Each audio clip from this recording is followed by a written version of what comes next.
అందరికీ నమస్కారం. నేను మీ Harish Reddy. Welcome to Harish Reddy talks.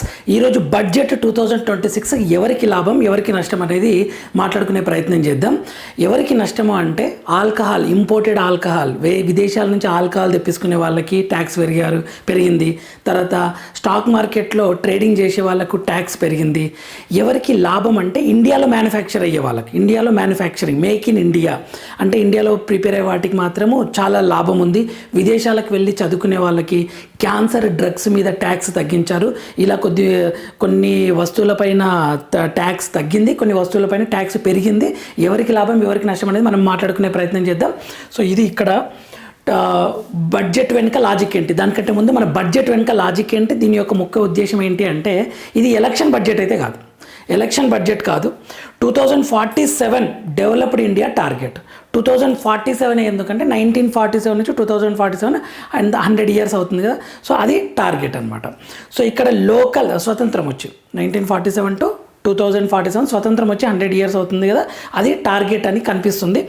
Local మ్యానుఫ్యాక్చరింగ్కి ప్రోత్సాహకాలు మనకేంది, లోకల్ మ్యానుఫ్యాక్చరింగ్ ఇండియాలోనే ప్రిపేర్ చేసేదానికి ప్రోత్సాహకాలు ఉన్నాయి. Long term infrastructure focus, okay, long term ఇండియాలోనే ప్రిపేర్ చేయాలి మెయిన్గా. ఇది బడ్జెట్ వెనుక ఉన్న ముఖ్య లాజిక్ ఇది.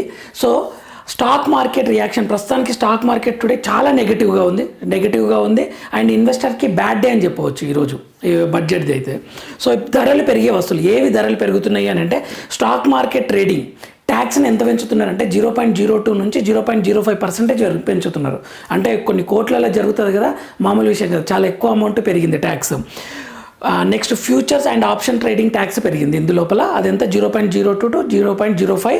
సో ట్రేడర్స్కి ఇది బ్యాడ్ న్యూస్, ట్రేడర్స్కి అయితే ఇది బ్యాడ్ న్యూస్ అని చెప్పవచ్చు. ఇలా నెక్స్ట్ పొగాకు, గుట్కా, సిగరెట్లు వీటిపైన ట్యాక్స్ పెంచారు, విపరీతంగా పెంచారు. 25% నుంచి 60%.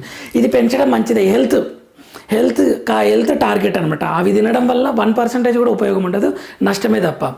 నెక్స్ట్ ఇంపోర్టెడ్, ఇదైతే ఘోరం. ఇంకా వీటికి సెలబ్రిటీస్ ఏం చేస్తారు, అడ్వర్టైజ్మెంట్లు ఇస్తుంటారు. వాళ్ళు తినరు, సెలబ్రిటీస్ అడ్వర్టైజ్మెంట్ ఇస్తుంటారు. కామన్ పీపుల్ మొత్తం సర్వనాశనం అవుతుంటారు. ఇది ఫస్ట్ ఆ సెలబ్రిటీలని బ్యాన్ చేయాలి. ఫస్ట్ పెద్ద కొన్ని కోట్ల రూపాయలు ఉన్న సెలబ్రిటీస్ వాటిని అడ్వర్టైజ్మెంట్ ఇస్తుంటారు, గుట్కా, సిగరెట్, పాన్ అని చెప్పేసి. ఫస్ట్ వాళ్ళని బ్యాన్ చేయాలి, వాళ్ళ ప్రాపర్టీస్ అని తీసుకొని పేదలకు పంచాలి. ఇక్కడ ఇంపోర్టెడ్ ఆల్కహాల్ కూడా దీనికి డబుల్ ట్యాక్స్ వేసారు, డబుల్ ట్యాక్స్ దానికి. మన విదేశాల నుంచి తెప్పించుకుంటాం కదా మందు, వైన్, సో అది డబుల్ ట్యాక్స్ వేసారు. టార్గెట్ ఇంపోర్టెడ్ బ్రాండ్స్ పెరుగుతున్నాయి. ఓకే, నెక్స్ట్ ఇక్కడ ఇంపోర్టెడ్ అంబ్రెల్లాలు కూడా, అయితే చైనా నుంచి కొన్ని చీఫ్ అంబ్రెల్లాలు వస్తాయి అనమాట. అది వచ్చి వాళ్ళు ఫుల్ ప్రాఫిట్. తెలుసు చైనా దేనికైనా మనకు డూప్లికేట్ పీస్ తయారు చేసినట్లు చీఫ్ అంబ్రెల్లాలు వస్తున్నాయి. వాటిని అరికట్టాలి, ఎందుకంటే ఇండియాలోనే ప్రోత్సాహకాలు, ఇండియాలోనే ప్రిపేర్ చేసుకోవచ్చు అటువంటివి అని చెప్పేసి, ఇండియన్ మ్యానుఫ్యాక్చరింగ్ ఇవ్వాలని చెప్పేసి వాటి మీద ధరలు పెంచేసిండ్రు అనమాట. నెక్స్ట్ ఇక్కడ ఇంకొకటి లగ్జరీ వాచెస్. యాక్చువల్ లగ్జరీ వాచెస్ని బిజినెస్ పాయింట్ ఆఫ్ వ్యూలో చూస్తుంటారు కొద్దిమంది, అక్కడ నుంచి తీసుకొని వచ్చి ఇక్కడ బిజినెస్ పాయింట్ ఆఫ్ వ్యూలో అమ్ముతుంటారు కదా, అటువంటి వాచెస్ మీద కూడా ధరలు పెరిగాయి. ఇంపోర్టెడ్ కాఫీ మెషిన్స్ పై కూడా ట్యాక్స్ పెరిగింది. ఇంపోర్టెడ్ కాఫీ మెషిన్స్ పైన కూడా ట్యాక్స్ పెరిగింది, ఎందుకంటే ఇండియాలోనే తయారు చేసుకుంటే బెటర్ కదా అని. ఇండియన్ మ్యానుఫ్యాక్చరింగ్కి మెయిన్ టార్గెట్ అనమాట. సో ఇక్కడ బొగ్గు, లిగ్నైట్, ఐరన్ ఓర్ ట్యాక్స్ కూడా పెరిగింది. ఇవి పెరగడం వల్ల ఏమైందంటే కరెంట్ ధరలు పెరిగే ఛాన్స్ ఉంటుంది. మనం బొగ్గు నుంచి కూడా కరెంట్ ఉత్పత్తి చేస్తాం కదా, సో వాటిపైన కరెంట్ ధరలు పెరిగే అవకాశాలు ఉన్నాయి. సో ఇంపోర్టెడ్ కెమెరాలు కూడా ట్యాక్స్ పెరిగింది. ఇంపోర్టెడ్ కెమెరాలు, ఫిలిం ఇండస్ట్రీలో పెద్ద కెమెరాలు ఉంటాయి, కొన్ని లక్షల కోట్ల రూపాయల కెమెరాలు, వాటిపైన కూడా ట్యాక్స్ పెరిగింది. పెద్ద యూట్యూబర్స్ కూడా వాడతారు కెమెరాలు, సో వీటిపైన కూడా ట్యాక్స్ పెంచారు ఇక్కడ ప్రభుత్వం. నెక్స్ట్ కొన్ని ఫర్టిలైజర్స్ పైన ట్యాక్స్ ఎగ్జంప్షన్ అంటే తీసేసిండ్రు. అదేంది ఫర్టిలైజర్, ఎరువుల పైన ఎందుకు తీసేసిండ్రు, ఎరువులకు ట్యాక్స్ ఎందుకు వేస్తుండ్రు అంటే ఇవి ఇంపోర్టెడ్ బయట నుంచి వచ్చే ఫర్టిలైజర్స్కి ఇంతకుముందుకి ఎట్లుండే అంటే ట్యాక్స్ ఎగ్జంప్షన్ ఉండే వాటికి, ఎందుకంటే రైతులకు ఇవ్వాలని చెప్పేసి. ఇప్పుడు ఇండియాలోనే తయారు చేసుకోవచ్చు కదా, బయట నుంచి ఎందుకని చెప్పేసి బయట నుంచి వచ్చే వాటికి ట్యాక్స్ ఎగ్జంప్షన్ తీసేసిండ్రు, అంటే వాటికి ట్యాక్స్ వేస్తారనమాట ఇప్పుడు. సో ఇండియాలోనే ప్రిపేర్ చేసుకుంటారు కదా, అది గుడ్ న్యూసే.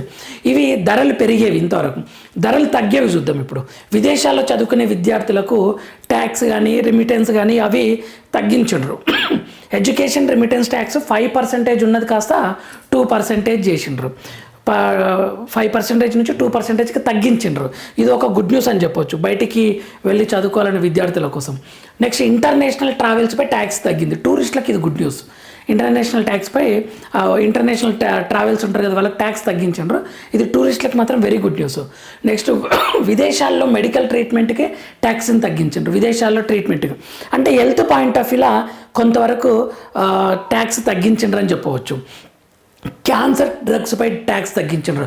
ఇదైతే చాలా చాలా గుడ్ న్యూస్. ఇది క్యాన్సర్ డ్రగ్స్పై ఇది ట్యాక్స్ తగ్గించారు. Next smart phones, tablets and tablet కాంపోనెంట్స్పై కూడా ట్యాక్స్ తగ్గించారు. ఇది మేక్ ఇన్ ఇండియాకి ఎనర్జీ అనమాట. ఇవి ట్యాక్స్ తగ్గిస్తే మనం ఇండియాలోనే మ్యానుఫ్యాక్చర్ చేసుకోవచ్చు. So smart phones, tablet components పైన ట్యాక్స్ తగ్గించారు. సో ఇది ఒక news. Next personal goods imports పైన కూడా అంటే వ్యక్తిగతంగా ఇప్పుడు నాకు ఒక్కటి అవసరం ఉంది, వ్యక్తిగతంగా అవసరం, ఏదో బిజినెస్ పాయింట్ ఆఫ్ వ్యూ కాదు. బిజినెస్ పాయింట్ ఆఫ్ వ్యూ వాటిలలో ట్యాక్స్ పెంచుతున్నారు. వ్యక్తిగతంగా వ్యక్తిగత ఉపయోగానికి తెచ్చే వస్తువులపైన కూడా ట్యాక్స్ సగం తగ్గించారు. అంటే ఒక పర్సన్ అలా కాకుండా నేను బిజినెస్ చేస్తా, ఇంపోర్ట్ చేసుకొని ఇక్కడ బిజినెస్ చేస్తా అంటే మాత్రం కుదరదు. ఇక్కడ ఇండియాలోనే ప్రిపేర్ చేసి నువ్వు బిజినెస్ చేసుకో, ఆ ట్యాక్స్ సగం తగ్గిస్తా మేక్ ఇన్ ఇండియా కోసం అని చెప్పేసి. అంతేగాని నువ్వు బిజినెస్ చేస్తా అంటే మాత్రం ట్యాక్స్ పెంచుతారు. వ్యక్తిగతంగా అయితే మాత్రం ట్యాక్స్ తగ్గిస్తారు. ఇది ఒకటి. లెదర్ గూడ్స్ అండ్ ఫుట్వేర్ పైన కూడా ట్యాక్స్ తగ్గించారు. ఎందుకంటే ఆ పరిశ్రమను ప్రోత్సహించాలని చెప్పేసి వాటిపైన కూడా ట్యాక్స్ తగ్గించారు. నెక్స్ట్ సోలార్ ప్యానెల్స్ పైన కూడా కస్టమ్స్ డ్యూటీ తగ్గించారు. ఇది వెరీ గుడ్ న్యూస్ అని చెప్పవచ్చు. ఇప్పుడు బొగ్గు పైన ట్యాక్స్ పెంచేసరికి కరెంట్ ఛార్జీలు పెరిగే అవకాశం ఉంటుంది. అలా కాకుండా సోలార్ ప్యానెల్స్ పైన ట్యాక్స్ తగ్గిస్తే మనకు ఫ్యూచర్లో సోలార్ ఎండ నుంచి కరెంట్ని మనం ఉత్పత్తి చేసుకున్నాము అని అంటే ఇంకా డౌటే లేదు. ఇక మనము ఆ బొగ్గు, ఆ ఇంధనాలు అన్నీ వాడాల్సిన అవసరమే ఉండదు. ఇది కూడా చాలా గుడ్ న్యూస్. ఇది ఇంకా ఇక్కడ ఫైనల్ కన్క్లూజన్ వచ్చేసరికి పొగ తాగే వారికి బ్యాడ్ న్యూస్, ఆ హెల్త్ ఖరాబ్ చేసుకునే వాళ్ళకు బ్యాడ్ న్యూస్. ఎందుకంటే వాళ్ళు హెల్త్ ఎట్లా ఖరాబ్ చేసుకోవాలంటే డబ్బులు ఎక్కువ ఖర్చు చేసి ఖరాబ్ చేసుకోవాలి. అదొకటి. ఆల్కహాల్ కూడా హెల్త్ ఇష్యూకి సంబంధించింది కదా. నేను హెల్త్ ఖరాబ్ చేసుకుంటే ఆల్కహాల్ తెచ్చుకొని అంటే నువ్వు ఎక్కువ డబ్బులు ఖర్చు చేసుకొని మీ హెల్త్ ఖరాబ్ చేసుకొని ఏమైనా అని చెప్తున్నారనమాట. ట్రేడర్స్కి కూడా కొన్ని కోట్ల రూపాయల జరుగుతాయి. ఇది ట్రేడర్స్కి అయితే బ్యాడ్ న్యూస్ అని చెప్పవచ్చు ఇక్కడ. నెక్స్ట్ ఇక్కడ ఎవరికి గుడ్ న్యూస్, ఫైనల్గా విదేశాలు వెళ్ళే వాళ్ళకి, విదేశాలు చదివే వాళ్ళకి, తర్వాత సోలార్ అండ్ ఇండియాలో మ్యానుఫ్యాక్చరింగ్ అనే కాన్సెప్ట్ ఎవరైతే ఆలోచన వస్తుందో, ఎవరైతే స్టార్ట్ చేస్తారో వాళ్ళకి ట్యాక్స్ తగ్గిస్తారు. హెల్త్ పాయింట్ ఆఫ్ వ్యూలో కూడా ట్యాక్స్ తగ్గించారు. ఇది గుడ్ న్యూస్. క్యాన్సర్ డ్రగ్స్ విషయంలో ట్యాక్స్ ఇవన్నీ వెరీ గుడ్ న్యూస్ అని చెప్పవచ్చు. ఇదండి ట్యాక్స్ పెరిగినాయి, ట్యాక్స్ తగ్గిన వస్తువుల విషయాల గురించి. సో మన ఛానల్ని ఫాలో అవుతుండండి. మన ఛానల్ లైక్ చేయండి, షేర్ చేయండి, సబ్స్క్రైబ్ చేసుకోండి ఇటువంటి ఇన్ఫర్మేటివ్ వీడియోస్ కోసం. Thank you for watching. ఓం నమః శివాయ.